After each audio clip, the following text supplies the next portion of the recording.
Բարի երեկո բարեկամներ, եթերում արձագանք լրատվական ծրագիրն է, այսօր օգոստոսի 5-ն է, չորեքշաբթի սկսում ենք լուրերի թողարկումը։ Նախ սկսենք պաշտոնական տեղեկատվությունից, Հայաստանում է TRIP առևտրային հիմնադրամի ղեկավար Կոնստանտին Սոկոլովը։ Ավելի քան $400 միլիոն բյուջե ունեցող ամերիկյան հիմնադրամի ղեկավարի պաշտոնում սա ամերիկացի պաշտոնյայի առաջին այցն է Երևան։ Հայաստանում է TRIP Plus առևտրային հիմնադրամի ղեկավար Կոնստանտին Սոկոլովը։ Ավելի քան $400 միլիոն բյուջե ունեցող ամերիկյան հիմնադրամի ղեկավարի պաշտոնում սա Սոկոլովի առաջին այցն է Երևան։ Կոնստանտին Սոկոլովին, ինչպես նաև ամենահատուկ բանագնացի ավագ խորհրդական Արիել Լայթսթոունին այսօր Երևանում ընդունել են վարչապետ Նիկոլ Փաշինյանն ու արտգործնախարար Արարատ Միրզոյանը։ Եվ կառավարությունը եւ արտաքին գերատեսչությունը տեղեկացնում են, որ կողմերը քննարկել են TRIP նախագծի կյանքի կոչմանը վերաբերող հարցեր։ Վարչապետ Նիկոլ Փաշինյանի հետ հանդիպմանը զրուցակիցները վստահություն են հայտնել, որ տեխնիկական հարցերի լուծման արդյունքում առաջիկայում ել ավելի տեսանելի կլինեն այդ ուղղությամբ իրականացվող գործնական քայլերը։ Արտգործնախարար Արարատ Միրզոյանի հետ հանդիպմանը կողմերն ընդգծել են երկուստեք շահագրգռվածությունը ծրագիրը սեղմ ժամկետներում իրականացնելու համար։ TRIP ծրագրից բացի ԱՄՆ բարձրաստիճան պաշտոնյաների հետ հանդիպմանը անդրադարձ է կատարվել նաև Հայաստանի եւ Ադրբեջանի միջև խաղաղության կարեւորությանը, քննարկվել են նաև խաղաղության հետագա ամրապնդման ուղղված հնարավոր քայլերը։ Վարչապետ Նիկոլ Փաշինյանը կարևորել է Միացյալ Նահանգների եւ մասնավորապես նախագահ Դոնալդ Թրամփի դերը Հայաստանի եւ Ադրբեջանի միջև խաղաղության հաստատման գործում, շեշտելով, որ 2025 թվականի օգոստոսի 8-ից հետո տարածաշրջանում ձևավորվել է կայուն եւ դրական մթնոլորտ։ Ի տարբերություն ԱՄՆ հատուկ բանագնացի ավագ խորհրդականի TRIP Plus առևտրային հիմնադրամի ղեկավար Կոնստանտին Սոկոլովը մեկ անգամ արդեն հասցրել է լինել Հայաստանում, իբրև ներդրող ու անգամ հանդիպել վարչապետ Նիկոլ Փաշինյանին։ ԽՍՀՄ-ում ծնված, ապա Չիկագո տեղափոխված ամերիկացի ներդրողը, որ արևմտյան մամուլում առավել հայտնի է իբրև նախագահ Թրամփի աջակից եւ հանրապետական կուսակցության շռայլ դոնոր, վերջին անգամ Հայաստանում էր 2024-ին որպես MTS Արմենիայի բաժնետեր։ Հայաստանի ամենամեծ կապի օպերատորի բաժնետոմսերի ձեռքբերումից հետո MTS Արմենիայի բաժնետերերը որոշեցին իրենց բաժնետոմսերի 20%-ը նվիրաբերել պետությանը, թե ինչի դիմաց այդպես էլ անհասկանալի մնաց։ Ամեն դեպքում կառավարությունը դա բացատրել էր Viva Armenia-ի Հայաստանի համար ռազմավարական նշանակությամբ, նաև հանգամանքով, որ ընկերությունը ունի ամենամեծ բաժանորդային բազան։ Նվերն ընդունելիս վարչապետ Նիկոլ Փաշինյանը 2024-ին կառավարության նիստում անգամ շնորհակալություն էր հայտնել ընկերության բաժնետերերին։ Հայաստանի Հանրապետության կառավարությունը շնորհակալությամբ է ընդունում նվիրատվությունը։ Viva Armenian, որի բաժնետերերից են չինացի գործարար Ժե Ժանգը եւ Կոնստանտին Սոկոլովը, վերջերս ձեռք բերեց մեկ այլ օպերատորի՝ ռուսական Ռոստելեկոմի 100% բաժնետոմսերը։ Սոկոլովի բիզնես հետաքրքրությունները սակայն հայաստանյան կապի ոլորտով չավարտվեցին։ Նրա ղեկավարած ամերիկյան Dynamic Frontier Holdings ընկերությունը վերջերս գնեց նաև թեղուտի պղնձամոլիբդենային հանքը։ Թեղուտի հանքավայրը երկրորդն է Հայաստանում պղնձի ու մոլիբդենի պաշարներով։ Գնահատված պաշարները հասնում են 450 միլիոն տոննա հանքաքարի։ Իդեպ TRIP Plus առևտրային հիմնադրամի ղեկավար Սոկոլովի Երևան ժամանելուց շաբաթներ առաջ ԱՄՆ կառավարությունը կրկնապատկեց հիմնադրամի բյուջեն $201 միլիոն հասցնելով 402 միլիոնի։ Ըստ ամերիկյան կառավարության կայքեջի տրամադրված դրամաշնորհի օգտագործման վայր նշված է Հայաստանը, իսկ գումարը պետք է իրացվի առաջիկա 10 տարում, մինչև 2036 թվականի դեկտեմբերը։ Արդյոք TRIP նախագիծը ամերիկյան կողմը ծրագրում է իրականացնել հենց այս $400 միլիոն շրջանակում, թե այլ ներդրումներ են ներգրավելու։ Հայաստանը ինչ մասնակցություն է ունենալու այս ծրագրում, երբ կմեկնարկեն բուն շինարարական աշխատանքները, առայժմ հայտնի չէ։ Այսօր Ազատությունը տեղեկացավ, որ ԱՄՆ-ի եւ Հայաստանի միջև հունիսի 4-ին ստորագրված TRIP համաձայնագիրն արդեն ուղարկվել է սահմանադրական դատարան։ Բարձր դատարանը փաստաթղթի համապատասխանությունը սահմանադրությանը կքննի սեպտեմբերի 15-ին։ Գործով զեկուցող է նշանակվել Սահմանադրական դատարանի դատավոր Էդգար Շաթիրյանը։ Դատաքննությունն անցկացվելու է գրավոր ընթացակարգով։ Եթե Սահմանադրական դատարանը միջազգային համաձայնագրի դրույթները սահմանադրությանը համապատասխանող ճանաչի, այն արդեն կուղարկվի ազգային ժողով վավերացման։ Անդրադառնանք խորհրդարան։ Խորհրդարանը երկրորդեված քննարկումներից հետո այսօր ընտրեց ազգային ժողովի նախագահի նաև երկրորդ տեղակալին։ Առաջադրված էր քաղաքացիական պայմանագրից Վահագն Ալեքսանյանը։ Նա ընտրվեց ձայների 62 կողմ 27 դեմ հարաբերակցությամբ։ Դեմ քվեարկածները ուժեղ Հայաստան խմբակցության պատգամավորներն էին։ Հայաստան խմբակցությունը քվեարկությանը առհասարակ չմասնակցեց։ Դեմ քվեարկածները ուժեղ Հայաստան խմբակցության падգամավորներն էին։ Քվեարկությանը նախորդած փուլում իրավիճակը խորհրդարանի դահլիճում փոքրինչ լարված էր։ Այսօր ամբողջ օրը падգամավորները ելույթներով էին հանդես գալիս, հերթագրված 4 տասնյակից ավելի падգամավորներից մեծ մասի ելույթներն այսօր էին։ Իրավիճակը խորհրդարանում եւ խորհրդարանից դուրս փոքրինչ լարվեց, երբ ելույթ ունեցավ Տարոն Չախոյանը եւ ընդդիմադիր ուժեղ Հայաստան խմբակցության падգամավորներին ըստ էության անվանեց Գյորմամիշ, մեջբերում եմ իր բառը։ Հիմա մենք ենք Գյորմամիշը, թե դուք, որ տարել եք վեհարանում, ձեր առաջնորդի նկարն եք փակցրել։ Այս ամեն ինչը ձեր հետ նույն արժեհամակարգը նաև կիսում է կտրիչ Ներսիսյանը։ Հիմա հասկանանք ով է Գյորմամիշը։ Լրություն, հարգելի գործընկերներ, պարոն Չախան, ներողություն, հարգելի գործընկերներ, մի րոպե, լրություն, լսեք մի հատ, հարգելի գործընկերներ, լրություն։ Սա նաև այն բառն է, որ երեկ էր օգտագործել էր ուժեղ Հայաստանի առաջնորդ Սամվել Կարապետյանը, անդրադառնալով իշխանական падգամավորներին։ Արտիկ չտես Գյորմամի ժողովուրդ են, ուզում են մի բան կառավարեն։ Տարոն Չախոյանի ելույթից հետո վրթովված ազգային ժողովի նախագահին դիմեց խմբակցության ղեկավար Նարեկ Կարապետյանը։ Մի հատ մենք այստեղ հորդ ունեցանք, ով շատ սխալ արտահայտություններ իրար թույլ տվեց ու դուք իրան չկանգնացրիք։ Թող հորթը իրան հորթի պես չպայի, դեմը սփտե Պարոն Կարապետյան, մի վարքյան։ Ես ես նախազգուշացում անջատեք պարոն Կարապետյանի խոսափո։ Պարոն Կարապետյան, ես թույլ չեմ տալու ստեղ որևէ падգամավորի վիրավորել որևէ падգամավորի։ Ազգային ժողովի նախագահ Ռուբեն Ռուբինյանի եւ Նարեկ Կարապետյանի միջև այս խոսակցությունը շարունակվեց նաեւ արդեն քվեարկությանը զուգահեռ, որը ընթանում էր նիստերի դահլիճինքից սրահում։ Մի հատ խոսենք։ Հիմա մարդիկ իրան զուսպ են պահել, բայց հաջորդ անգամ զուսպ չեն պահել, որովհետեւ անգամ մարդիկ ոչ թե զուսպ չեն տալ, 10 անգամ ավել զուսպ չեն պահել։ Ոչ մեկ իրավունք չունի կանգնի ամբողջ խմբակցությանը, այսպեսի արտահայտություններ անի։ Որևէ մեկին քաղաքացիական պայմանագիր խմբակցությունից որևէ մեկի վիրավորել, բայց դու չեմ տալու նաև ձեզ վիրավորել, բայց սրանից հետո ես բաները ուշադիր եղեք, ես գիտեմ ուշադիր ոնց կլինեն։ Դուք ուշադիր եղեք ձեր խմբակցությանը։ Հետո միջադեպի վերաբերյալ իրենց դիրքորոշումները հայտարարեցին առանձին թե Ռուբեն Ռուբինյանը, թե Նարեկ Կարապետյանը։ Բնականաբար սկզբից սկսած ոչ մի հայտարարություն չեմ ողջունում, բայց վերջինը ամենասուրն էր եւ ես նախազգուշացում եմ հայտարարել պարոն Կարապետյանին։ Ես կարծում եմ, որ եթե նման վարկը կրկնվի, քաղաքացիական պայմանագիրը կարող է կամ վստահաբար նույն զսպվածությունը չի ցուցաբերի, այսքանը։ 10 րոպե անընդմեջ վիրավորական արտահայտություններով ազգային ժողովում անընդմեջ վիրավորելով 5 րոպե անընդմեջ վիրավորելով որևէ ռեակցիա չստանալը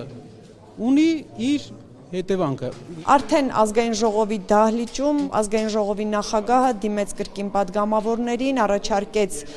կրկին պահել բարեկրթության կանոնները, որը նիստերի մեկնարկից հետո պարբերաբար իշխանական падգամավորները դիմելով ընդդիմադիրներին կոչ են անում պահել։ Մենք ստիպված էինք արձագանքել, որովհետև 5 րոպե շարունակ ձեր ֆրակցիայի падգամավորը ուղղակի առանց խոչընդոտ 5 րոպե շարունակ օգտագործում էր վիրավորական արտահայտություններ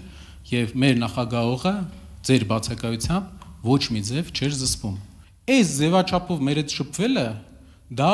առողջ չէ, իսկ դրա պատասխանը, պարոն Ռուբինյան, ամենայն հարգանքով դուք պետքա տայիք ավելի կոշտ։ Պարոն Չախոյան, ես խնդրում եմ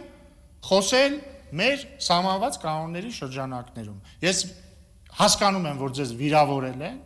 Ես հիմա խոսքը տալիս եմ ձեզ, խնդրում եմ խոսեք այնպես, որպեսզի մենք ավարտված համարենք այս միջադեպը։ Համեցեք։ Շատ ներողություն, բայց ես մեղավոր չեմ, որ ուժեղ Հայաստան խմբակցության առաջնորդը մեր հասցեին այդ տեսակ բառեր է օգտագործում։ Ու ընդհանրապես էական չէ դա, այս ամբիոնից է հնչել, թե ընդհանրապես խորհրդարանի շենքից դուրս։ Շնորհակալություն։ Հարգելի գործընկերներ, այսքանով ես առաջարկում եմ միջադեպը համարել սպառված։ Խորհրդարանականներ աշխատանքը կշարունակեն վաղն արդեն կքննարկվի փոխնախագահի պաշտոնում ընդդիմադիր թեկնածու Արամ Վարդևանյանի առաջադրման հարցը։ Եվրոպայի խորհրդի խորհրդարանական վեաժողովի նախագահ Պետրա Բայերը շնորհավորել է Ռուբեն Ռուբինյանին Հայաստանի ազգային ժողովի նախագահի պաշտոնում ընտրվելու կապակցությամբ, մաղթելով հաջողություններ պատասխանատու առաքելության իրականացման գործում։ Ուղերձում նա վերահաստատել է Եվրախորհրդարանի շարունակական աջակցությունը և պատրաստակամությունը սերտորեն համագործակցելու Հայաստանի ազգային ժողովի հետ ժողովրդավարության, մարդու իրավունքների և օրենքի գերակայության ընդհանուր արժեքների առաջմղման նպատակով։ Այժմ բարեկամներ գովազդային կարճատև դադար։ Շարունակում ենք ծրագիրը։ Իրավաբանական գիտությունների դոկտոր Գագիկ Ղազինյանը չի հաշտվի Երևանի պետական համալսարանից իրեն ազատելու որոշման հետ։ Տասնամյակներով Մայրբուհում դասավանդած պրոֆեսորը կբողոքարկի որոշումը, եթե սեպտեմբերից պայմանագիրը չի երկարաձգեն։ Ազատության ասած նրա որդին, որ ընդդիմադիր Ուժեղ Հայաստան խմբակցության падգամավոր է։ Գագիկ Ղազինյանը ազատության զանգերին այսօր չպատասխանեց։ Միանշանակ բողոքարկում կլինի, բայց ոչ թե խնդիրը աշխատանքն է, խնդիրն է, որ իրենց ուզածը պետք է չլինի, իրենց ասածը պետք է չլինի։ Համալսարանի երկարամյա դասախոսին անցած ամիս են ծանուցել, որ պայմանագրի ժամկետը լրանում է ու չեն երկարաձգի։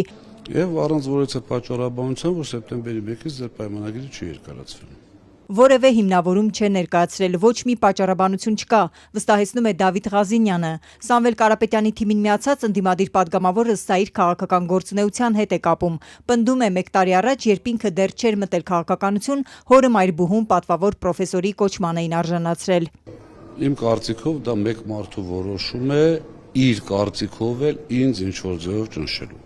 Այսինքն դուք ասում եք Նիկոլ Փաշինյանի ուղիղ հրահանգով է ձեր հայրը։ Վարկյան կասկած չունեմ։ Պատճառը դա է, ինչ-որ ձևով փորձեն ճնշեն, պատժեն։ Գագիկ Ղազինյանը պետական համալսարանում է դասախոսում 80-ականներից, մինչև 2024 թվականը իրավագիտության ֆակուլտետի դեկանն էր 28 տարի, 2 տարի առաջ հրաժարվեց առաջադրվել ու շարունակում էր դասախոսել։ Եթե իմ հայրը չի բողոքարկում, ինչ անեն մնացած մարդիկ, որոնց դեմ ոտնձգություններ արվում։ Ղազինյանը միակը չէ, որի հետ Երևանի պետական համալսարանի ռեկտորատը չի պատրաստվում սեպտեմբերից աշխատել։ Այսպիսի ծանոթություններ են ստացել ընդդիմադիր հայացքներով մի խումբ դասախոսներ։ Իրավապաշտպան Ռուբեն Մելիքյանը, քաղաքագետ Ալեն Ղևոնդյանը, պատմության ֆակուլտետից Շուշան Վարդանյանը, որ նույնպես Փաշինյանի քննադատներից է։ Ես համարում եմ իրավապաշտպան գործունեության արդյունք։ Ռուբեն Մելիքյանն անցած ամիս Ազատության հետ զրույցում պնդել էր, ռեկտորի սև ցուցակում է հայտնվել իր իրավապաշտպան գործունեության պատճառով։ Նա հիմնականում պաշտպանում է իրավապահների թիրախում հայտնված ընդդիմադիր գործիչներին։ Քաղաքական հարցերով իրավապաշտպանությունը ենթադրում է ընդդիմադիրների պաշտպանություն։ Ինչն է պատճառը, որ այս դասախոսների հետ չեն ուզում աշխատել, ինչով են հիմնավորում նրանց պայմանագրերը չի երկարաձգելու որոշումը։ Արդյոք կան քաղաքական նկատառումներ, ինչպես պնդում են Ռուբեն Մելիքյանն ու Դավիթ Ղազինյանը։ Ազատության այս հարցերին համալսարանի մամուլի խոսնակ Քնար Միսակյանը խոստացավ պատասխանելու, մինչ այս պահը արձագանք չկա։ Ռեկտոր Հովհաննես Հովհաննիսյանն էլ այսօր անհասանելի էր։ Կառավարման խորհուրդները գտնվում են ՀՀԿ-ի վերահսկողության ներքո։ Բոլոր բուհերը պետք է ապաքաղաքականացվեն։ Բուհերը քաղաքականությունից հեռու պահելու խոստումներով իշխանության եկած Փաշինյանի օրոք էլի են եղել ընդդիմադիրներից ահազանգեր, որ իրենց պայմանագրերը դադարեցրել են քաղաքական հայացքների պատճառով։ 3 տարի առաջ էլ Բրյուսովի անվան լեզվաբանական համալսարանին հրաժեշտ տվեց ընդդիմադիր Հայաստան խմբակցության падգամավոր Լիլիթ Գալստյանը։ Այս դեպքերով նաև մեկ դատական վճիռ կա։ Բրյուսովում 2023-ին պաշտոնից հեռացրել էին Ցոլակ Ակոբյանին, որ բարձրաձայնում էր ռեկտորի թափուր պաշտոնում Դավիթ Գյուրջինյանի խախտումներով նշանակելու մասին։ Քննադատություններից հետո հենց իրեն պրոռեկտոր Ցոլակ Ակոբյանին ազատեցին, հիմնավորելով, որ նա չի համապատասխանում զբաղեցրած պաշտոնին։ Ես բողոքարկել եմ ինձ աշխատանքից ազատելու հրամանը ամբողջությամբ ու դատանը հրամանը ամբողջությամբ ճանաչել է անվավեր։ Պրոռեկտորը բողոքարկել էր որոշումն ու շահել բոլոր ատյաններում։ Դատարանը անվավեր համարեց նրան աշխատանքից հեռացնելու հրամանն ու Ցոլակ Ակոբյանը բուհի բյուջեից որպես փոխհատուցում ստացավ 11 միլիոն դրամ։ Նախորդ 5 տարում 26.5%-ի հասնող աղքատությունը կրկնակի նվազեցնելու խոստում տված Փաշինյանի թիմը հիմա էլ որոշել է փոխել աշխատանքի և սոցիալական հարցերի նախարարության և խորհրդարանի համանուն մշտական հանձնաժողովի անունը, սոցիալականը փոխարինելով բարեկեցություն բառով։ Աշխատանքի եւ բարեկեցության հարցերի մշտական հանձնաժողով Նազելի Բաղդասարյան։ Հենց այսպես ոտքի վրա քաղաքացիական պայմանագրի վարչության նիստից հետո Նիկոլ Փաշինյանը խորհրդարանական հանձնաժողովների ղեկավարների թեկնածուներին ներկայացնելիս հնդածս փոխեց աշխատանքի եւ սոցիալական հարցերի հանձնաժողովի անվանումը, ոչ թե սոցիալական հարցերի, այլ բարեկեցության։ Հիմնական միտքը եկել է դեռևս նախընտրական ծրագրի մշակման ընթացքում քաղաքացիական պայմանագրի ԿՊ-ի կուսակցական ծրագրում բարեկեցություն բառը շատ ենք տեսնում հարստանալու, որտեղ հաց այնտեղ կենալու, պետությունը բարեկեցության գործիք դիտարկելու համատեքստում։ Շուտով բառը նաև պետական գերատեսչության ցուցանակին կհայտնվի, աշխատանքի ու սոցիալական հարցերի նախարարությունն էլ կվերանվանվի աշխատանքի ու բարեկեցության նախարարություն։ Մենք ոչ միայն զուտ տիտղոսային անվանումն ենք փոխում, այլ ուզում ենք փոխել տվյալ գերատեսչության առաքելությունը, բովանդակությունը։ Որն է նոր փիլիսոփայությունը։ Երբ որ մենք փոխում ենք փիլիսոփայությունը, մենք ուզում ենք ոչ միայն սոցիալական այդ խնդիրները դնել առանցքում, այլ մարդուն տալ հնարավորություն, կարողություններ, հմտություններ, որպեսզի մարդը ապրի բարեկեցիկ։ Ըստ բարեկեցության հանձնաժողովի նախագահի թեկնածուի 90-ականներից է սկսվել մարդկանց կախվածությունը տարբեր նպաստներից։ Հիմա ուզում են ոչ թե նպաստով ապրեն մարդիկ, այլ կրթվեն, աշխատեն ու բարեկեցիկ ապրեն։ Մենք մարդուն ոչ թե տալիս ենք ձուկ, այլ տալիս ենք հնարք եւ միջոց, որով ինքը կարող է այդ ձուկը որսալ։ Կառավարության հնգամյա ծրագրում բարեկեցության նախարարության մասին խոսք չկա, բայց աղքատությունը կրկնակի կրճատելու խոստում կա։ Այսինքն, այս տարի Հայաստանում աղքատության ցուցանիշը պիտի 13.5%-ից ցածր լիներ։ Վիճակագրական կոմիտեն առայժմ 24-ի պատկերն է ներկայացրել եւ ոչ մի հույս, որ աղքատության կրկնակի նվազում է լինելու։ Վերջին պաշտոնական թվով Հայաստանում 21.7%-ը ավելի քան 600,000 մարդ աղքատ է, 18,000-ն էլ ծայրահեղ աղքատության մեջ են ապրում, այսինքն ամսական մինչև 29,000 դրամ են ծախսում։ Աղքատության շատ ավելի ծանր պատկեր է մի քանի մարզերում, Շիրակում այն 43%-ի է հասնում։ Հայաստանում աղքատություն կա, միայն աղքատ չլինելու հմտության, բացակայության կամ սակավ լինելու պատճառով այն մարդկանց շրջանում, ովքեր աղքատ են, աղքատության մեջ են գտնվում։ Աղքատության պատճառն այն չէ, որ գործ չկա, անցած տարեվերջին բացատրում էր վարչապետ Փաշինյանը։ Ուղղակի մարդիկ հմուտ չեն, ժամանակին չեն կրթվում։ Եթե աշխատանքը մարդու բարեկեցությունը չի ապահովում, ի՞նչ է պետք անել։ Պետք է վերադառնալ կրթությանը, աշխատանքային հմտությունների զարգացմանը։ Իրանց արդարացնում են, որ այս պահին երկիրը լավ վիճակի չի, ասում են կրթություն չունենք, դրա համար չեմ կարծում, որ դա հարցի լուծումը։ Կրթությունով չէ, ինքը ունի կրթություն, որ ինքը կրթությունն է պահանջում։ Այս տղամարդու կարծիքով միայն կրթությամբ բարեկեցության հասնել չի լինի, նաև աշխատատեղեր ու արժանապատիվ աշխատավարձ է պետք։ Կարծում է բարեկեցությունից դեռ շատ ենք հեռու, բայց եթե անունը փոխում են որպես ձգտում, լավ։ Անունը փոխելով հասնենք այդ նպատակին, թե զուտ ցուցադրական բաներ է։ Ուղղակի սիրուն է։ Եթե կաշխատեն շատ լավ, եթե չէ իմ համար լրիվ միևնույնն է։ Բարեկեցության։ Հա։ Հուսադրող որ կբարեկեցիկ կդառնա։ Բարեկեցությունը ավելի բարեկեցիկ է հաշվում։ Դե սոցիալ նախարարությունը ինձ բարեկեցության համար չի։ Այսինքն մեկ է ձեզ համար։ Հա։ Կարևոր իրենց գործը լավ անեն։ Քաղաքացիների ծում հարցրինք դեմ չեն, բարեկեցություն ավելի լավ է հնչում, քան սոցիալականը, հարմար հոմանիշներ էլ ունի, դյուրակեցություն, բարօրություն, կարող է լինել փարթամակեցության նախարարություն, միայն թե ասում են իր գործն անի։ Իդեպ վիճակագրական կոմիտեն աղքատության պատկերը ներկայացնում է նաև բնակչության զրկվածության տեսանկյունից։ Հայաստանի բնակչության ամեն երրորդը ձմռանը տունը տաքացնել չի կարողանում, 80%-ը գոնե մի շաբաթով չի կարող հանգստի գնալ, 65%-ը եթե անսպասելի 45,000 դրամ պետք կա, չունի, պարտք է անում, շուրջ 50%-ը օրու մեջ անգամ մսով ճաշ չի ուտում։ Պատկեր, որ շատ հեռու է բարեկեցությունից, առավել ևս փարթամակեցությունից։ Իրավապահներն այսօր ձերբակալել են ԲՀԿ առաջնորդ գործարար Գագիկ Ծառուկյանի բիզնես կայսրության տնօրենների խորհրդի նախագահ Սեդրակ Արուստամյանին։ Փաստաբան Հովիկ Սուքիասյանը շատ մանրամասներ չփոխանցեց, ասաց միայն, որ պաշտպանյալը մեղադրվում են նույն գործով, որով մեկ ամիս առաջ կալանավորվեց Գագիկ Ծառուկյանը։ ձերբակալեն հեսա կալանքնա քննարկվելու։ Արդեն գնացին դատարան։ Փաստաբան Հովիկ Սուքեսյանը շատ մանրամասներ չփոխանցեց, ասաց միայն, որ պաշտպանյալը մեղադրվում է նույն գործով, որով 1 ամիս առաջ կալանավորվեց Գագիկ Ծառուկյանը։ Ձերբակալված է նաև մուլտիտրանսպորտի տնօրեն Արթուր Դալլաքյանը։ Ծառուկյանը ասեմ արդարությունը հիվանդանում է, բայց չի մահանում։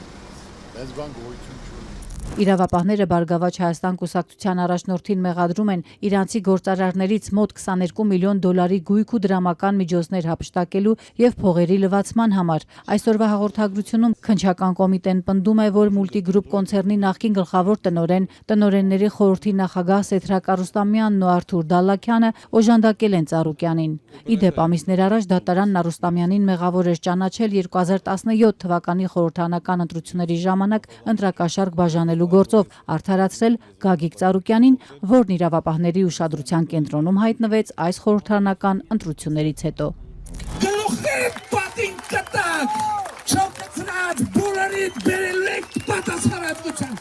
Ծառուկյան Գագիկ, լեզուդ երկարել է, ես քեզ ասում եմ։ 70-ամյա Ծառուկյանի առաջնորդած Բարգավաճ Հայաստան կուսակցությունը մի քանի տասնյակ ձայնով դուրս մնաց խորհրդարանից, երբ կենտրոնական ընտրական հանձնաժողովը անվավեր ճանաչեց 2 տեղամասերում քվեարկության արդյունքները։ Արդյունքում քաղաքացիական պայմանագիրը որոշիչ մեծամասնության հասավ խորհրդարանում։ Ընտրություններից հետո իրավապահները սկսեցին ստուգումներ անել Ծառուկյանի բոլոր ընկերություններում, կապարակնքեցին գործարաններից մինչև ռեստորանների դռները։ Քննչականը դեռ փակ է պահում այդ դռները, պատճառաբանելով քննչական գործողությունները։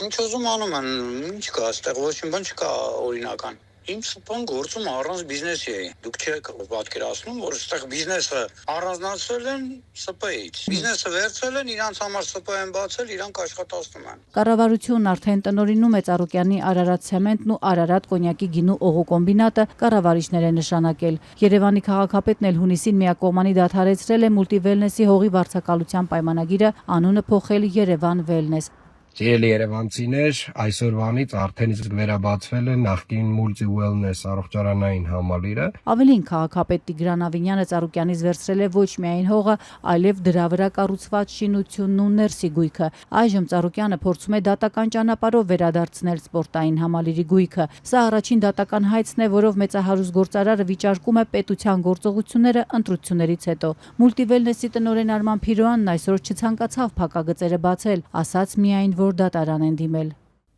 Փակեցին ու մենք սպասում ենք այդ քննչական գործողությունը ու եկան իրանք բացեցին արդեն, ոնց որ լրիվ կախարդական փայտիկ լիներ, էլի։ Հիմա էլ քաղաքապետանի եթե լավ մեզ ասել էր, որ դուք ձեր գույքը վերցրեք, ու բանից դուրս եկա, որ այս պայդրությամբ ինքը շենքը վերցրեց ու սկսեց չարգործել։ Ըստ Դատալեքս տեղեկատվական համակարգի Մուլտիվելնեսի ներկայացուցիչը դատարանից խնդրում է անվավեր ճանաչել հունիսի 8-ին Երևանի քաղաքապետի կողմից կատարած գործարքը, որով քաղաքապետարանը միակողմանիորեն դադարեցրել է կալանավորված գործարար Գագիկ Ծառուկյանի հետ կնքած պայմանագիրը։ Ծառուկյանի փաստաբանը դատարանից պահանջում է նաև անվավեր ճանաչել կադաստրի որոշումը, որով այս հուլիսի 14-ին դադարեցվել է Մուլտիվելնեսի կառուցապատման իրավունքը եւ գույքն ամբողջությամբ գրանցվել է որպես Երևան համայնքի սեփականություն։ Կադաստրից չեն մեկնաբանում իրենց որոշումը։ Քաղաքապետարանից չեն մանրամասնում, թե որոնք են այս փոփոխության հիմքերը եւ արդյոք պայմանագրում կան նման դրույթներ։ Ազատությունը գրավոր հարցում է ուղարկել թե այդ հիմքերի, թե այս պահին համալիրի եկամուտները տնօրինելու օրինականության, ինչպես նաեւ գործարարին փոխհատուցում տրամադրելու վերաբերյալ։ Գործը մակագրվել է դատավոր Արշակ Պետրոսյանին, նիստի օրը դեռ հայտնի չէ։ Խորհրդարանական ընտրություններից օրեր անց պետական եկամուտների կոմիտեի ծառայողները զինված մտել են Հայաստանի երկրորդ նախագահ Ռոբերտ Քոչարյանի ընտանիքին պատկանող ձեռնարկություններ եւ ստուգումներ արել։ Ընտրություններից ընդամենը մեկ շաբաթ հետո գրեթե բոլոր այն ընկերությունները, որոնց մեջ մեր ընտանիքի որևէ անդամ ունի մասնակցություն, զինված հարկայինը, Պեկի չգիտեմ որ ստորաբաժանումներն է զենքերով մտել ամեն տեղ, ասել է Ռոբերտ Քոչարյանի որդին Լևոն Քոչարյանը։ Պետական կառույցը հաղորդագրություն չի տարածել։ Այսօր լրագրողներին պատմել է Հայաստան խմբակցության պատգամավոր Լևոն Քոչարյանը։ Նրա կնոջ երկչույի Սիրուշոյի արծաթյա զարտերի խանութներն էլ ստուգել են, իսկ ինչ են հայտնաբերել։ Ոչ մի բան չեն կարող հայտնաբերել, որովհետև իսկապես չկա խախտում, ասել է Լևոն Քոչարյանը։ Ընդդիմադիր Հայաստան դաշինքի առաջնորդի ընտանիքին պատկանող բիզնեսները ինչու են ստուգել արտակարգ ռեժիմով զինված ինչ կասկածանքների հետևանքով են գնացել, ինչ են փնտրել ընդհուպ զարդերի խանութներում զինված աշխատակիցները։ Բեկի լրատվականից ազատությանն այս հարցին դեռ չեն արձագանքել։ Հայաստանի կառավարությունը նախատեսում է $170 միլիոն եւ $150 միլիոն նոր վարկեր ներգրավել։ Համապատասխան նախագծերը ընդգրկված են կառավարության վաղվա օգոստոսի 6-ի նիստի օրակարգում։ Ռուսաստանի պաշտոնական Չեսնի Զնակ մակնանշման համակարգը, որը վերահսկում է ապրանքների շրջանառությունը, արգելափակել է բջնի հանքային ջրի պրոստը ազբուկա բնական խմելու ջուր, այդ թվում դարբաս ապրանքանիշի, մոխիտո ոչ ալկոհոլային գազավորված ըմպելիքի առանձին խմբականակների վաճառքը իր երկրում, ըստ ռուսական կողմի խոսքը շուրջ 70,000 շշի մասին է։ Ռուսական սանկցիաների տակ է հայտնվել հայկական ըմպելիքների հերթական խմբաքանակը։ Ռուսաստանի պաշտոնական Չեսնի Զնակ մակնշման համակարգը, որ վերահսկում է ապրանքների շրջանառությունը, արգելափակել է բջնի հանքային ջրի, պրոստը ազբուկը բնական խմելու ջրի, այդ թվում մանկական եւ դարբաս ապրանքանիշի մոխիտո ոչ ալկոհոլային գազավորված ըմպելիքների առանձին խմբաքանակների վաճառքն իր երկրում։ Ըստ ռուսական կողմի խոսքը շուրջ 70,000 շշի մասին է։ Պաշտոնական բացատրությունն այն է, որ դրանք կարող են վնասել ռուսաստանցի սպառողներին եւ որ հայ արտադրողները խախտել են այդ արտադրանքը Ռուսաստան ներմուծելու պարտադիր պահանջները։ Հայաստանի սննդի անվտանգության տեսչական մարմնից ազատությանն ասացին Ռոսսելխոզնաձորից պետք է պաշտոնական հիմնավորում ստանան, դեռ չկա։ ՍԱԱՏՄ խոսնակ Անուշ Հարությունյանն ասում է, ռուսական կողմը հայտարարել է խախտումների մասին, բայց չի հստակեցրել կոնկրետ ինչ բնույթի։ Ռուսաստանի Դաշնության որևէ իրավասու մարմնից Սննդամթերքի անվտանգության տեսչական մարմինը որևէ ծանուցում տվյալ խնդրի վերաբերյալ դեռևս չի ստացել եւ հրապարակման մեջ նշվող 70,000 շիշ խմելու ջրի եւ գազավորված ջրի հետ կապված խնդիրը այս պահին մեզ անհասկանալի է։ Նշված տնտեսվարողներից ազատության զանգերին պատասխանեց միայն դարբաս ընկերության տնօրեն Աշոտ Ղարիբյանը, ասաց իրենց դեպքում խոսքը 1200 շշի մասին է, որոնք ի դեպ նրա պնդմամբ արդեն վաճառվել են։ Առաջին անգամ չէ, որ այդ խմիչքները Ռուսաստան են արտահանում, ընդգծեց, բայց առաջին անգամ են այս խնդրին բախվում։ Ասաց նախ պետք է ապացուցվի, որ արտադրանքն իսկապես որևէ խախտում ունի։ Ռուսական սահմանափակումների թեման վաղուց նաև քաղաքական քննարկումների առիթ է դարձել։ Ուժեղ Հայաստան խմբակցության падգամավոր Հայկ Վարմանյանը համոզված է, Հայաստանի իշխանությունների վարած արտաքին քաղաքականության հետևանքով են հայ-ռուսական հարաբերությունները վատթարացել։ Տնտեսագետ падգամավորի հաշվարկով ստեղծված իրավիճակից կարող է տուժել շուրջ 250,000 մարդ։ Նա ավելի վատ կանխատեսումներ ունի։ Աստված մի արասցե, եթե հանկարծ օրինակ արգել են դրամական փոխանցումները, որը մեր համախառն ներքին արդյունքի 10%-ն է։ Մարդիկ ապրում են այդ գումարներով։ Աստված չանի, եթե մարդկանց արտաքսեն հայ աշխատավորներին, եւ եթե մենք ընդհանրապես դուրս գանք ԵԱՏՄ-ից, հարվածի տակ է դրվում նաեւ իրանական շուկան։ Ընդդիմադիր падգամավորի կարծիքով Մոսկվան իր քայլերով հասկացնում է, որ խնդիր ունի գործող իշխանության հետ։ Հետևաբար ասում են դուք հանրակրվե արեք, թող ձեր ժողովուրդը որոշի։ Իրենք ցանկանում են մնալ ԵԱՏՄ-ում, թե այլ ուղղությամբ են ցանկանում շարժվել։ Եվ եթե դուք հարց եք տալիս, թե իշխանությունները ինչ պետք է անեն, գուցե հանրակրվե անեն եւ քարոզեն մնալ ԵԱՏՄ-ին, որտեղ դա է մեր շահերից բխում էս պահին։ Իշխող քաղաքացիական պայմանագիր խմբակցության падգամավոր Սոնա Ղազարյանը մինչդեռ կարծում է, որ դիվանագիտական ճանապարհով Մոսկվայի հետ խնդիրները լուծելու հնարավորությունը դեռ սպառված չէ։ Ղազարյանի խոսքով Հայաստանը շարունակելու է երկխոսությունը, միաժամանակ պահպանելով տնտեսության դիվերսիֆիկացման քաղաքականությունն ու զարգացնելով արտահանման նոր շուկաները։ Հանրակրվեի պահանջ չկա, իսկ ես դժվարանում եմ ասել, թե պարոն Ֆարմանյանը լինելով 2-3 օրվա падգամավոր ինչպես կարող է գնահատել, որ Հայաստանի իշխանությունները սպառել են դիվանագիտական ողջ գործիքակազմը։ Ես վստահ եմ, որ Ռուսաստանի Դաշնությունը համարելով Հայաստանի Հանրապետությունը որպես կարևոր գործընկեր կշարունակի խոսակցությունը այս մասով։ Մենք ոչ ավանդական այնպիսի ուղղություններով ենք կարողացել արտահանում ապահովել։ Խոսքը գնում է ոչ միայն ԵՄ արտահանման մասին, այլ տարբեր ուղղություններով։ Նոր ենք սկսել գյուղատնտեսական ապրանքներ արտահանել, որովհետև ԵՄ-ն միշտ փակ է պահել իր շուկան գյուղատնտեսական ապրանքների համար։ Ավելի վաղ վարչապետը հայտարարել էր, սա միայն Հայաստանի խնդիրը չէ, այլ ԵԱՏՄ-ինն է։ Փաշինյանն անդրադառնալով Հայաստանում Եվրամիության անդամակցության հարցով հանրաքվե անցկացնելու վերաբերյալ Ռուսաստանի պահանջին, նշել էր, որ հանրաքվեն չի կարող անցկացվել, քանի դեռ Հայաստանը պաշտոնապես չի դիմել Եվրամիության անդամակցության համար։ Փաստացի ստացվում է, որ Եվրասիական տնտեսական միությունը կաթվածահար է եւ չի աշխատում։ Եվ եթե այս հարցը արագ չլուծվի, թույլ տվեք կանխատեսել, որ դա կլինի ԵԱՏՄ-ի վերջի սկիզբը։ Ես չեմ ասում, Հայաստանի հետ առաջացել է ձեզ հայտնի հանգամանքների պատճառով, որովհետև Հայաստանի Հանրապետությունը որդեգրել է այլընտրանքներ ունենալու քաղաքականություն, ընդ որում այդ քաղաքականության լեգիտիմությունը, այդ թվում Ռուսաստանի Դաշնության գործընկերները ընդունում են, ինչ շատ կարևոր է։ Այստեղ խնդիրը հետևյալն է, թե այդ այլընտրանքը երբ պետք է իրացվի։ Ընդհանուր առմամբ հայկական արտադրանքի նկատմամբ ռուսական սահմանափակումները կտրուկ ակտիվացան 2026 թվականի գարնանը հայաստանյան խորհրդարանական ընտրություններից առաջ։ Ապրիլից սկսած ռուսական վերահսկող մարմինները փուլ առ փուլ սահմանափակումներ մտցրեցին Հայաստանից արտահանվող մի շարք ապրանքների նկատմամբ։ Ռոսելխոզնադզորն արգելել է հայկական հանքային ջրերի, մի շարք ալկոհոլային խմիչքների, կաթնամթերքի, ձկնեղենի, մրգի, բանջարեղենի, ծաղիկների ներմուծումը եւ տարանցումը ԵԱՏՄ տարածքով։ Լուրերը կշարունակեն գովազդային կարճատև դադարից հետո։ Շարունակում ենք ծրագիրը։ Բաքուն ողջունում է Երևանի կողմից ընդունված իրական Հայաստանի հայեցակարգը։ Այս մասին թուրք լրագրողների հետ զրույցում հայտարարել է Ադրբեջանի նախագահի օգնական նախագահի աշխատակազմի արտաքին քաղաքականության հարցերով բաժնի ղեկավար Հիկմետ Հաջիևը։ Մենք դրական ենք գնահատում այն փաստը, որ Հայաստանի ներկայիս վարչակազմը իրական Հայաստանի հայեցակարգը ընդունել է որպես հիմնարար մոտեցում։ Մենք ակնկալում ենք, որ դա կներառվի Հայաստանի սահմանադրության մեջ։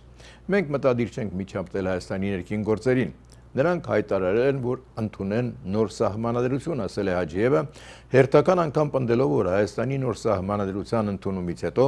խաղաղության պայմանագրի ստորագրման հետ կապված խնդիրներ չեն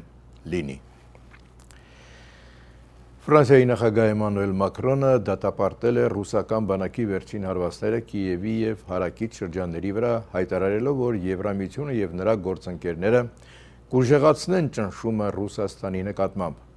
Հրթիռների և անօդաչու թռչող սարքերի կիրառմամբ իրականացվող այս ահաբեկչական քաղաքականությունը անընդունելի է գրել է Ֆրանսիայի նախագահը։ Նրա խոսքով յուրաքանչյուր նոր հարձակում ևս մեկ անգամ ապացուցում է, որ Ռուսաստանը պետք է պատասխանատվություն կրի իր ագրեսիայի համար։ Էմանուել Մակրոնը հավելել է, որ Եվրամիությունը և իր գործընկերները կուժեղացնեն Ռուսաստանի նկատմամբ ճնշումը, այդ թվում նոր պատժամիջոցների կիրառման միջոցով, ինչպես նաև կընդլայնեն Ուկրաինային տրամադրվող ռազմական աջակցությունը, որպեսզի այն կարողանա պաշտպանել իրեն և իր բնակչությանը։ Եվրահանձնաժողովի նախագահ Ուրսուլա ֆոն դեր Լայենը հայտարարել է, որ Եվրամիությունը Ուկրաինային կհատկացնի 1.4 միլիարդ եվրո սառեցված ռուսական ակտիվներից ստացված եկամուտների հաշվին։ Հայտարարությունը հնչել է այն բանից հետո, երբ Ռուսաստանը գիշերային հարվածներ է հասցրել Ուկրաինային, ինչի հետևանքով Կիևում և հարակից շրջաններում առնվազն 17 մարդ է զոհվել։ Ֆոն դեր Լայենը քննադատել է Ռուսաստանի գործողությունները, դրանք անվանելով սարսափելի վայրագություններ և նշել, որ Մոսկվան պետք է պատասխանատվություն կրի Ուկրաինայում պատճառած ավերածությունների համար։ Եվ սպորտային մեկ տեղեկատվություն, որը վերաբերում է ֆուտբոլին, ֆուտբոլի աշխարհի նախկին լավագույն խաղացող Լուիշ Ֆիգուն միացել է FIFA-ի նախագահ Ջանի Ինֆանտինոյի հասցեին հնչող քննադատություններին և պահանջել նրա հեռացումը FIFA-ի աշխարհի առաջնության մասնավոր ներդրումների ծրագրի շուրջ առաջացած սկանդալի ֆոնին։ Ես կարող էի 10,000 բառ գրել FIFA-ում առկա խնդիրների մասին, բայց լուծումը պահանջում է ընդամենը 3 բառ։ Ինֆանտինոն պետք է հեռանա, բրիտանական Daily Mail թերթի հոդվածում գրել է պորտուգալացի ֆուտբոլի լեգենդը։ Ես ամբողջ կյանքում սիրել եմ ֆուտբոլը։ Ես 20 տարի եղել եմ պրոֆեսիոնալ ֆուտբոլիստ և հավատացեք իմ կարիերայի ընթացքում հանդիպել եմ աշխարհի բազմաթիվ կասկածելի մարդկանց, բայց այն, ինչ ես տեսա վերջին 10 օրերի ընթացքում, ամենացածր, ամենաշահադիտական վարկն էր, որը երբևէ տեսել եմ, նշել է Ֆիգուն։ Աշխարհում կատարվող առավել մանրամասների մասին գովազդային կարճատև դադարից հետո։ Շարունակում ենք ծրագիրը բարեկամներ, եթերում արձագանք լրատվական ծրագիրն այսօր օգոստոսի 5-ն է չորեքշաբթի։ Հորմուզի նեղուցը շուտով ամբողջությամբ կվերաբացվի։ Իսրայելը չի ընդունել Համասի հետ ձեռք բերված պայմանավորվածությունները։ Գվատեմալայում հրաբխի պատճառով հարյուրավոր մարդիկ են տարհանվել, այս եւ այլ տեղեկություններ ձեզ ներկայացվող տեսաշարով։ Ռուսաստանի ՊՆ-ն հայտնել է գիշերը ուկրաինական 475 անօդաչու թռչող սարք խոցելու մասին, ըստ գերատեսչության թիրախում են եղել Ռոստովի, Ռիազանի, Մոսկվայի եւ այլ մարզեր, Ղրիմը, Թաթարստանը, Կրասնոդարի երկրամասը, Ազովի եւ Սև ծովերի տարածքները։ Ուկրաինական ուժերը նոր հարված են հասցրել Տուլայի մարզում Wildberries-ի պահեստի, աշխատակիցները տարհանվել են, տուժածների մասին տեղեկություններ չեն հաղորդվում։ Ուֆայում նավթավերամշակման գործարան է հրդեհվել։ Ռուսաստանն էլ հրթիռներով եւ անօդաչու թռչող սարքերով հարվածներ է հասցրել Կիևի մարզին, այդ թվում մայրաքաղաքին։ Վնասվել են բնակելի կառույցներ, պահեստներ, արդյունաբերական օբյեկտներ։ Վոլոդիմիր Զելենսկին տեղեկացրել է, որ վիրավորվել է 44 մարդ, զոհերի թիվը հասել է 17-ի։ Ուկրաինայի նախագահի խոսքով թիրախավորվել են քաղաքացիական ձեռնարկությունների պահեստներ, երկաթուղային օբյեկտներ։ Զելենսկին նաև անդրադարձել է հակամարտության կարգավորման դիվանագիտական ջանքերին, նրա խոսքով Կիևն ամենօրյա կապի մեջ է Սպիտակ տան ներկայացուցիչների հետ։ Ակնկալում ենք, որ Վիտքոֆը եւ Քուշներն ակտիվ կլինեն, աշխատանքները շարունակվում են նաև այլ գործընկերների հետ, մասնավորապես Պարսից ծոցի երկրներում, որոնք կարող են աջակցել մեր դիվանագիտական ջանքերին եւ անվտանգային կարիքներին, ասել է նախագահը, հավելելով, որ այս պահին այլ մանրամասներ հայտնել չի կարող։ Ավելի վաղ Ռուսաստանի փոխարտգործնախարար Միխայիլ Գալուզինը հերթական անգամ հայտարարել էր, որ բանակցություններն ընդհատվել են Կիևի մեղքով։ Մոսկվան պատրաստ է քննարկել կառուցողական առաջարկները, սակայն դեռ որևէ արժեքավոր առաջարկ չի ստացել Արևմուտքից, ընդգծել էր Գալուզինը։ Իրանի արտաքին գործերի նախարարության խոսնակը հայտնել է, որ Օմանի հետ տեխնիկական եւ քաղաքական բանակցություններ են անցկացրել եւ առաջընթացի ասել Հորմուզի նեղուցով անվտանգ նավագնացության ուղիների հարցում։ Էսմայիլ Բաղայեին շեշտել է, որ բոլոր գործընթացներում հաշվի են առնվում ինչպես Իրանի ինքնիշխան իրավունքները, այնպես էլ Օմանի ազգային անվտանգությունը։ Նա հավելել է, որ բանակցությունների արդյունքները կհանրայնացվեն ավելի ուշ։ Հորմուզի նեղուցին է անդրադարձել Դոնալդ Թրամփը, վստահեցրել, որ այն շատ շուտով ամբողջությամբ կվերաբացվի։ Նրա խոսքով Սպիտակ տան թիմն օգոստոսի 4-ին արդյունավետ բանակցություններ է ունեցել իրանական կողմի հետ, թեև Թեհրանում հերքում են Վաշինգտոնի հետ շփումները։ Նշանակալի առաջընթաց է գրանցվել, բայց եթե նեղուցը չբացվի, Միացյալ Նահանգները հզոր հարված կհասցնի Իրանին, նախազգուշացրել է Սպիտակ տան ղեկավարը։ Ըստ ամերիկյան կողմի ակնկալվում է, որ բանակցությունների արդյունքները կարող են հայտնի դառնալ առաջիկա 2 օրվա ընթացքում։ Ավելի վաղ ԱՄՆ պետքարտուղարը եւս տեղեկացրել էր, որ Հորմուզի նեղուցի ամբողջական եւ անվտանգ գործարկման հարցով բանակցություններում առաջընթաց է գրանցվել, սակայն վերջնական համաձայնության դեռ չեն հասել։ Միևնույն ժամանակ Մարկո Ռուբիոն նշել էր, որ նեղուցը բաց է եւ նավերը փոխադրումներ են իրականացնում։ Դոնալդ Թրամփը նաեւ հեռախոսազրույց է ունեցել Կատարի էմիր Շեյխ Թամիմ բին Համադ Ալ Թանիի հետ, քննարկել Իրան-ԱՄՆ դեէսկալացիային ուղղված դիվանագիտական ջանքերը։ Նշվում է, որ Սպիտակ տան ղեկավարը բարձր է գնահատել այդ գործընթացում Դոհայի դերը։ Իսրայելի վարչապետը հայտարարել է, որ չի համաձայնել ամերիկյան նախաձեռնությամբ Համասի հետ ձեռք բերված պայմանավորվածություններին, որոնց համաձայն պաղեստինյան շարժումը պատրաստ է զինաթափվել, իսկ փոխարենը ցավալը պետք է հետ քաշվի Գազայի հատվածի որոշ տարածքներից։ Նախագահ Թրամփը կամ նրա թիմը կարծում են, որ կարող են ստիպել Համասին զինաթափվել եւ ապառազմականացնել Գազան։ Մենք ուսումնասիրում ենք այս հարցը, նրանք մեզ ուղարկել են նախագիծը, չենք ընդունում այն, ասել է Բենյամին Նեթանյահուն։ Վարչապետը շեշտել է, Իսրայելը դուրս չի բերի իր զորքերը Գազայի ներկայիս սահմաններից մինչև Համասը չոչնչացվի։ Ավելի վաղ ամերիկյան կողմի նախաձեռնած խաղաղության խորհուրդը հաստատել էր, որ Համասը պաշտոնապես պարտավորվել է զինաթափվել, ինչին կհաջորդի Գազայից ցահալի դուրսբերումը։ Իսրայելից հայտարարել են, որ դա չի բխում հրեական պետության շահերից եւ ռազմական գործողությունները պետք է շարունակվեն։ Համասը հայտարարել է, որ Գազայի հատվածում Իսրայելի հարձակումների նպատակն է խոչընդոտել միջնորդների, այդ թվում ԱՄՆ վարչակազմի հետ ձեռք բերված պայմանավորվածությունները։ Պաղեստինյան շարժումը կոչ է առել միջնորդներին անհապաղ միջոցներ ձեռնարկել։ Գվատեմալայում Ֆուեգո հրաբխի ժայթքման պատճառով տարհանվել են հարակից համայնքների 100-ավոր բնակիչներ։ Հաղորդվում է, որ տարհանման աշխատանքները կընդլայնվեն։ Երկրի գլխավոր մայրուղով երթևեկությունը սահմանափակվել է, կրթության նախարարությունը չեղարկել է վտանգավոր գոտիներում կրթական գործընթացները։ Սեյսմոլոգիայի ազգային ինստիտուտի տվյալներով Ֆուեգոյում փոփոխություններ են գրանցվել օգոստոսի 2-ին, ժայթքումը դեռ շարունակվում է։ Հրաբուխը գտնվում է Գվատեմալայի արևմտյան մասում, մայրաքաղաքից 40 կիլոմետր հեռու։ Այն երկրի ամենաակտիվ հրաբուխներից է։ 2018 թվականին հրաբխի ժայթքման հետևանքով զոհվել էր 200 մարդ, 100-ավոր քաղաքացիներ անհետ կորած են համարվում։ Այսքանը սիրելի բարեկամներ, ավարտվեց այսօրվա լուրերի թողարկումը, կհանդիպենք վաղ երեկոյան լուրերի սովորական ժամին։ Բարի գիշեր։